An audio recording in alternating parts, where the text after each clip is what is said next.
O presidente da Ucrânia, Volodymyr Zelensky, está ainda mais pressionado. É difícil imaginar que ele ainda possa ficar mais pressionado. De um lado, a Rússia, aliada dos Estados Unidos, a gente pode dizer isso sem muito medo de errar, pedindo que ele entregue até mesmo aquilo que a Rússia ainda não tem soldados ocupando, em troca do que a gente chamaria isso? De paz, por uma guerra de quase 4 anos já. Do outro, se a gente puder imaginar que ele não ia ser pressionado, tem uma imensa crise interna de corrupção. A Ucrânia no leste europeu, eles não gostam muito de ser chamados de leste europeu, mas enfim, no leste europeu sempre foi um dos países mais famosos pelos níveis de corrupção. Mas agora superou até isso mesmo. A corrupção é um escândalo hoje que chegou no próprio gabinete do presidente. Reportagem de Priscila Yazbek. O presidente da Rússia, Vladimir Putin, afirmou que estaria disposto a encontrar Donald Trump em Budapeste para negociar um acordo de paz com a Ucrânia. A possibilidade de uma cúpula entre Estados Unidos e Rússia na Hungria foi levantada em um encontro entre Putin e o autocrata húngaro Viktor Orbán no Kremlin. Если в ходе наших переговоров дело дойдет до использования площадки Будапешта, я буду этому тоже очень рад. Na última quinta-feira, Putin afirmou que o plano dos Estados Unidos para encerrar a guerra poderia servir de base para futuros acordos, mas ameaçou usar a força para tomar mais territórios se Kiev não recuar. A cessão ou não de terras é um dos pontos mais críticos do plano apresentado pelos Estados Unidos. Na proposta americana, regiões que não foram totalmente controladas pelo exército de Moscou seriam anexadas à Rússia, condição tida como inaceitável pelos ucranianos. Os europeus apresentaram uma contraproposta ao plano de Trump, que prevê que as negociações comecem na atual linha de contato do conflito. A Rússia ocupa cerca de 20% do território da Ucrânia, incluindo quase toda a região de Luhansk e parte das regiões de Donetsk, Kherson e Zaporídia, no leste do país. Moscou exige que a Ucrânia entregue a totalidade dessas 4 regiões. Numa tentativa de destravar as conversas, o enviado especial dos Estados Unidos, Steve Witkoff, chega a Moscou para uma reunião com Putin no início da semana que vem. A situação da Ucrânia ficou ainda mais delicada nesta sexta-feira, depois que membros do governo de Volodymyr Zelensky renunciaram ao cargo após terem sido acusados de envolvimento em um suposto esquema de propinas que teria desviado 100 milhões de dólares do setor de energia do país. O chefe do gabinete do presidente ucraniano, Andriy Yermak, renunciou ao cargo depois que agências anticorrupção cumpriram um mandado de busca e apreensão em sua casa. Yermak era o braço direito de Zelensky, inclusive nas negociações pelo fim da guerra.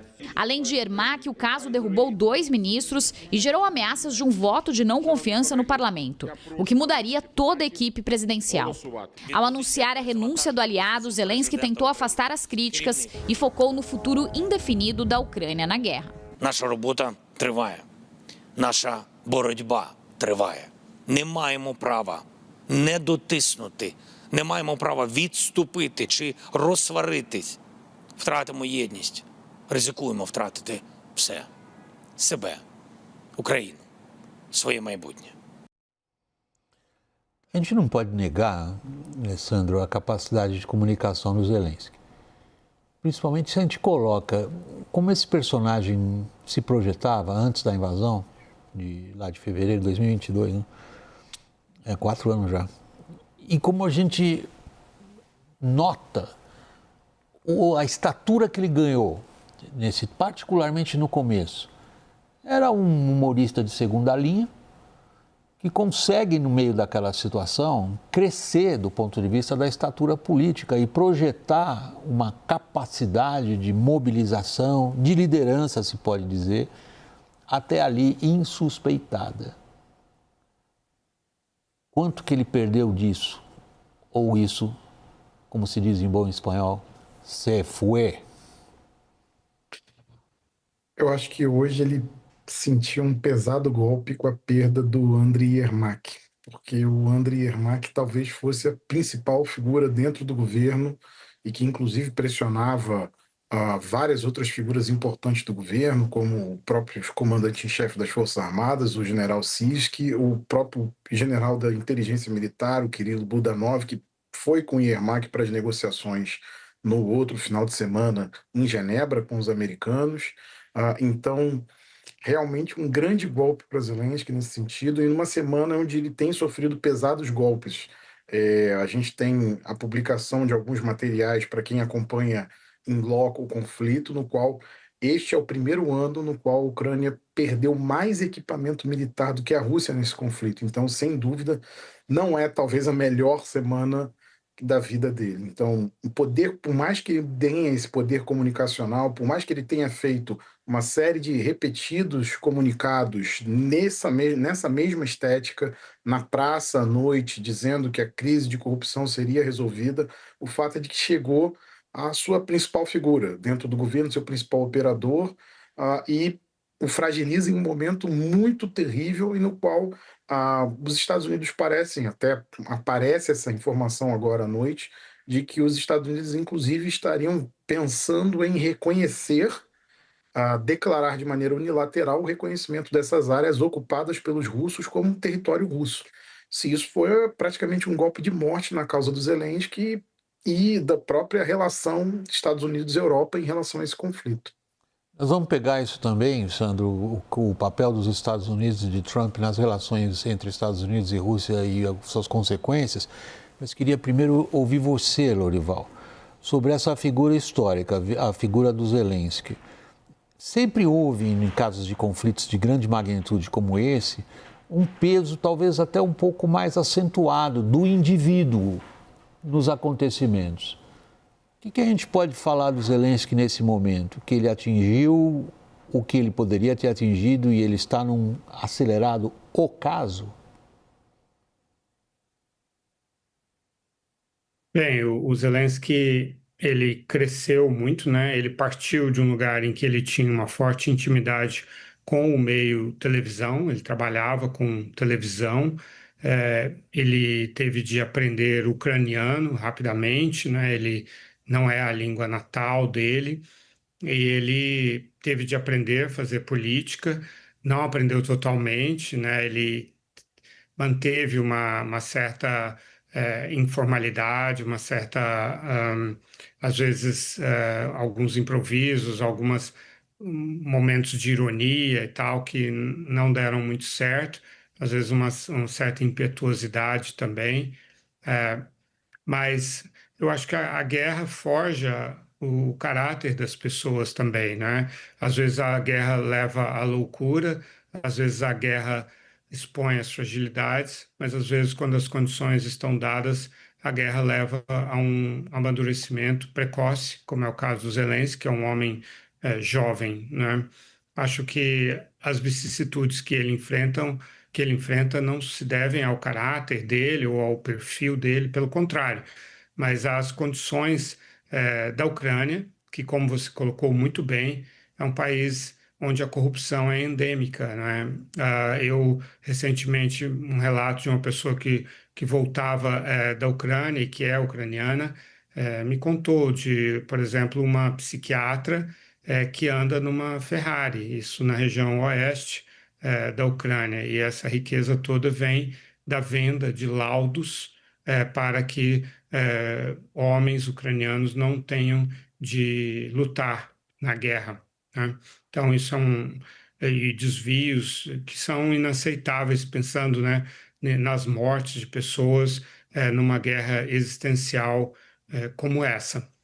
Agora, é preciso dizer também que o Yermak só caiu e só foi exposto porque a Ucrânia é uma democracia, porque na Rússia a corrupção é mais endêmica ainda, ela está no entorno do Putin, que é formado por uma plutocracia, né, por pessoas que roubam sistematicamente das atividades mais produtivas do Estado russo, e não acontece nada, pelo contrário, é um método que tem lá e que está muito bem protegido. Mas é um momento extremamente difícil para a Ucrânia e para a Europa. Ambas foram ignoradas nesse processo, num plano que foi claramente redigido pelos russos e para os russos. Agora vamos ao que você já havia levantado, Sandro, que é a participação americana nesta fase do conflito. como o Lorival já acabou de descrever, inicialmente apareceu uma proposta que logo foi derrubada quando se constatou que ela havia sido redigida na Rússia. Até eu me lembro, Lorival, nós estávamos juntos na transmissão aquele dia, a gente dizia, a gente já viu muita coisa que a gente não acredita que vai acontecer.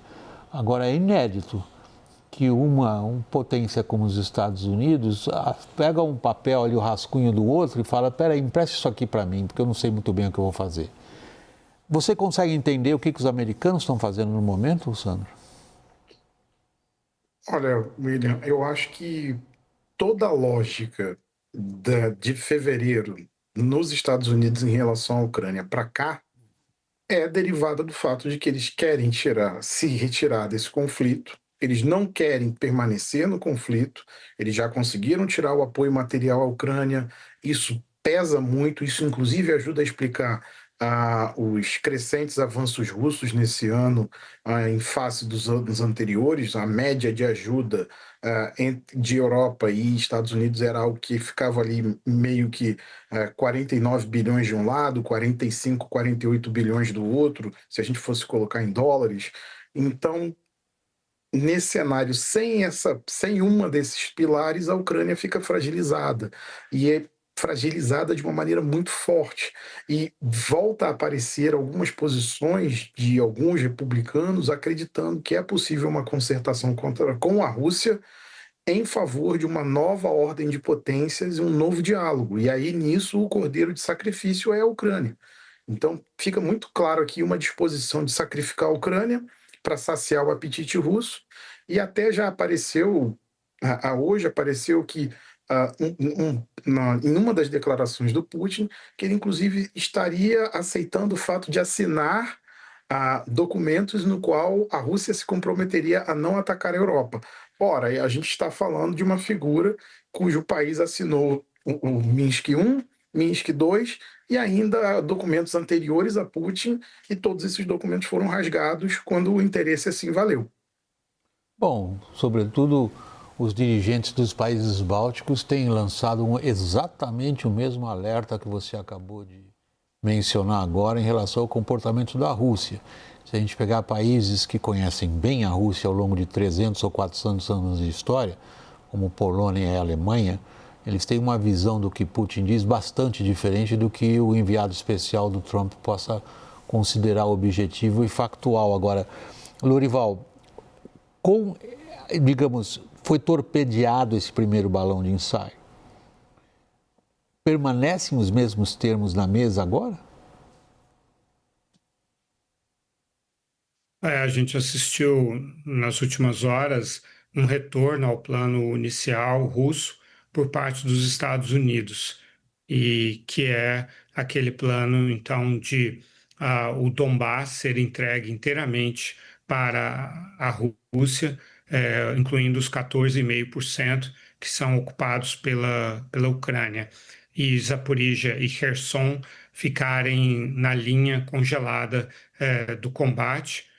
No entanto, com todo esse restante de retirada de apoio dos Estados Unidos, o impedimento de haver forças estrangeiras na Ucrânia, e isso torpedeia o plano da França e do Reino Unido, por exemplo, de enviar tropas para monitorar um eventual cessar-fogo, também um compromisso de a Ucrânia não entrar na OTAN, e que era uma aspiração do Ocidente, né? E, aliás, retira toda a soberania da OTAN, né? Porque uma nação estrangeira, para a qual, aliás, a OTAN foi criada para enfrentar a Rússia, tem agora poder de arbitrar sobre quem é que é membro da OTAN. O Friedrich Merz, chanceler, ficou sabendo pelos jornais sobre esse plano, né? O New York Times traz uma apuração extremamente detalhada com 16 fontes dos governos europeus sobre como foi esse processo.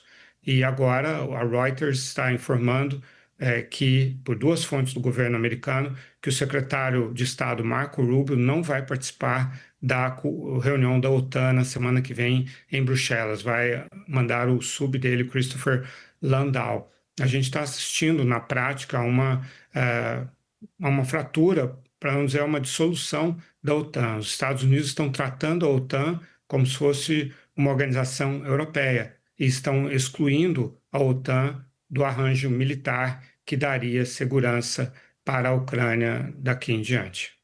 É nessa linha que eu ia te fazer a pergunta, Sam. Se nós estamos assistindo o fim da OTAN.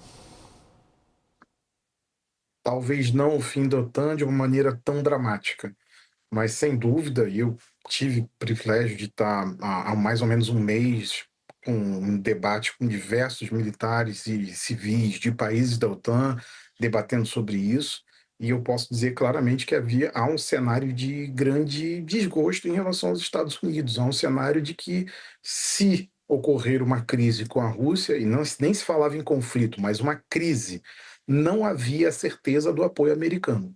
Não havia certeza, inclusive, das posições que seriam tomadas pelas autoridades americanas, ou seja, inclusive há uma incerteza quanto às posições que seriam tomadas pelo secretário de Defesa, pelo secretário de Estado e pelo próprio presidente dos Estados Unidos. Então, aqui o que a gente está vendo talvez seja uma fratura na Aliança Atlântica, que sempre foi um grande objetivo geopolítico russo, que talvez esteja sendo conseguido por cortesia da Casa Branca. Você faria essa manchete, que é o tempo que eu ainda tenho, Lorival, fim da OTAN?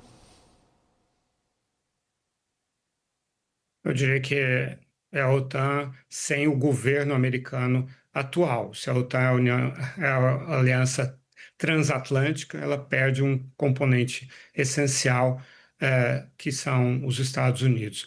Mas eu vejo como algo conjuntural que pode mudar, até mesmo com uma eleição de um J.D. Vance, que eu acredito que pode ter uma visão diferente disso.